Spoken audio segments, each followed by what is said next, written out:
My name is Jason Sulliman, and I am passionate about facial stability training.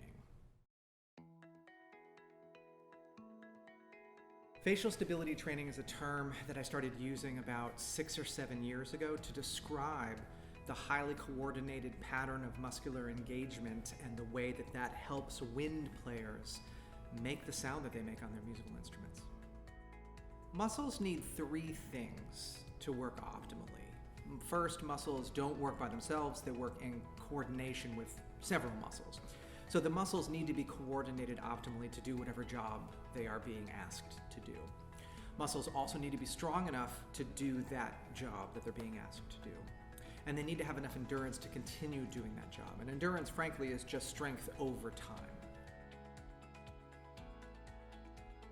What I have found in my research is that there are many players of wind instruments, so brass instruments, woodwind instruments, etc., who have coordinated patterns in their face that are suboptimal, or in some cases they are pathological, meaning they are not coordinated, or they're not strong enough, or they don't have enough endurance to sound the way that they want to sound when they play their musical instrument.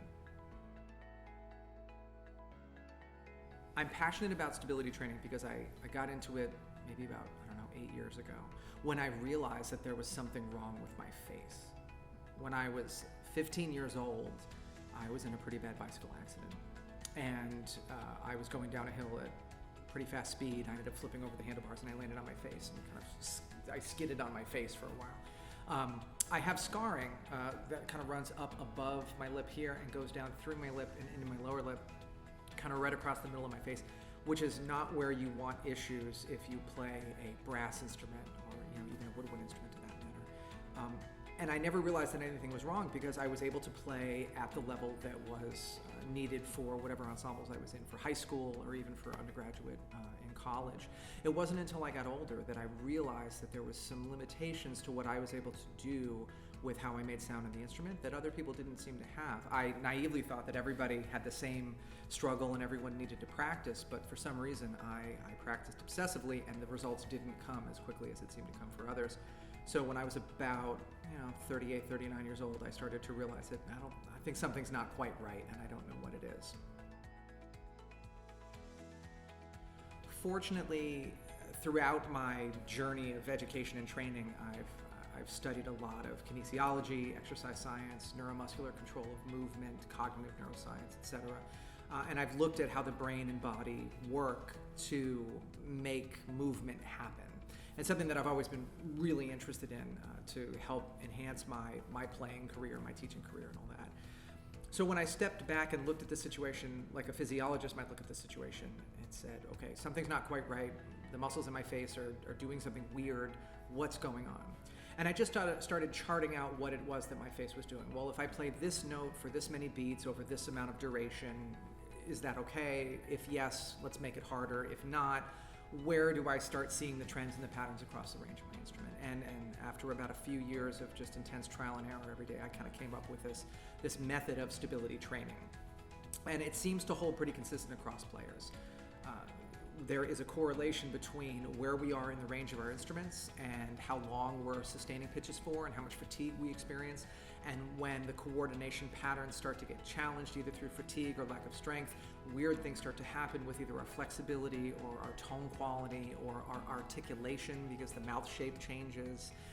These are correlated and measurable. We're talking about small muscles and we're talking about highly, highly specific amounts of work to create what I call micro-fatigue. And micro-fatigue is just a fancy way of saying little amounts of fatigue in the facial muscles, not enough to prevent us from playing, but enough to make it so that maybe our tone quality suffers or maybe our articulation suffers.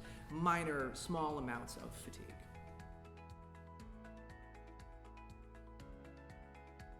I think facial stability is something that can help anybody who's trying to get better at playing their instrument. It doesn't matter what level they're at. And it doesn't matter how pathological or not or optimal their setup is. If you're somebody who has a good setup and things come pretty easily to you, you have what we might call facility in your playing, you can still benefit from increased strength and endurance, and it's important that you train strength and endurance in a very specific way as to not disrupt those coordination patterns.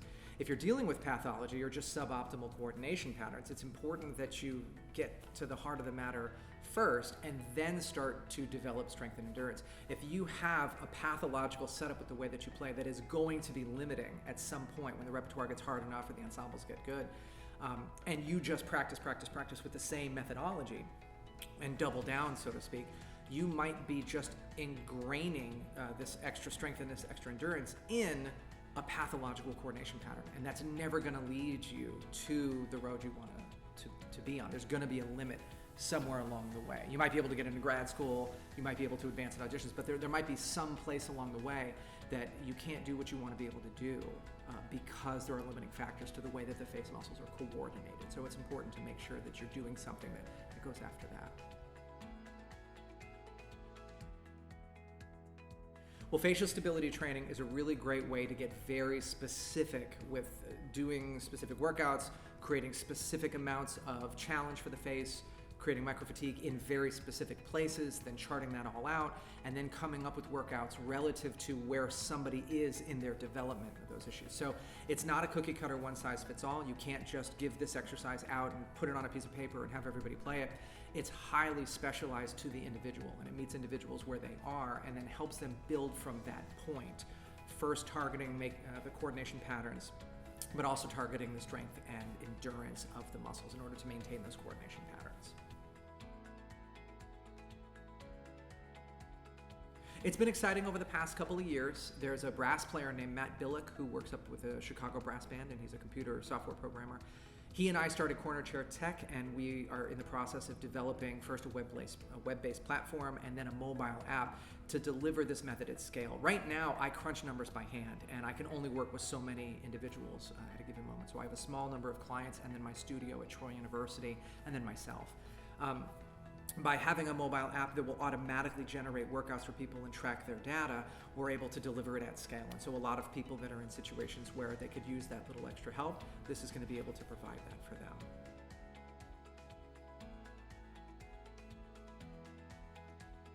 We're also teaming up with some research arms of Troy University's exercise science department.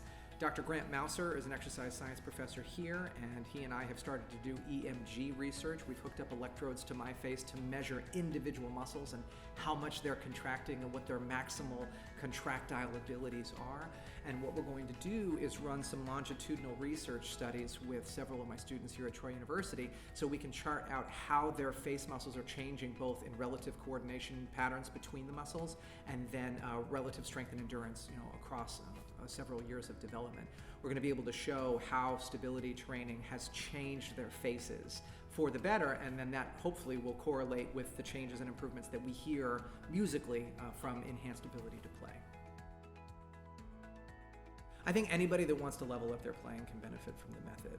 So 8th graders trying to get into high school band next year, or high schoolers making all-state band or orchestra, auditioning for drum corps, college music programs, or if you're in the college pre-professional scene and you know you're going to be taking auditions and you're not advancing yet and you're trying to kind of bust into that next level of professional play, or if you are a professional and your your coordination patterns are fine, but you start sensing that you're getting older and things aren't working and responding the way that they used to based on the practice methods that you used to do, facial stability training is a really great way to make sure that no stone is left unturned in keeping everything working optimally and developing adequate strength and endurance over time. So it's extremely helpful there too. Anybody that wants to level up their playing, go to www.jasonsulliman.com. Check out the information I have that explains stability training in detail, and then reach out and let's have a conversation and see if this meets your practice habits, if it meets your budget, if it meets your time and your scheduling, and let's give it a shot and let's see what we can do. But you deserve to be the best player that you can be, and I think everybody can be an amazing player and everybody can be an emotionally expressive player. We just need to make sure that this is all working optimally so your musicality can shine forth.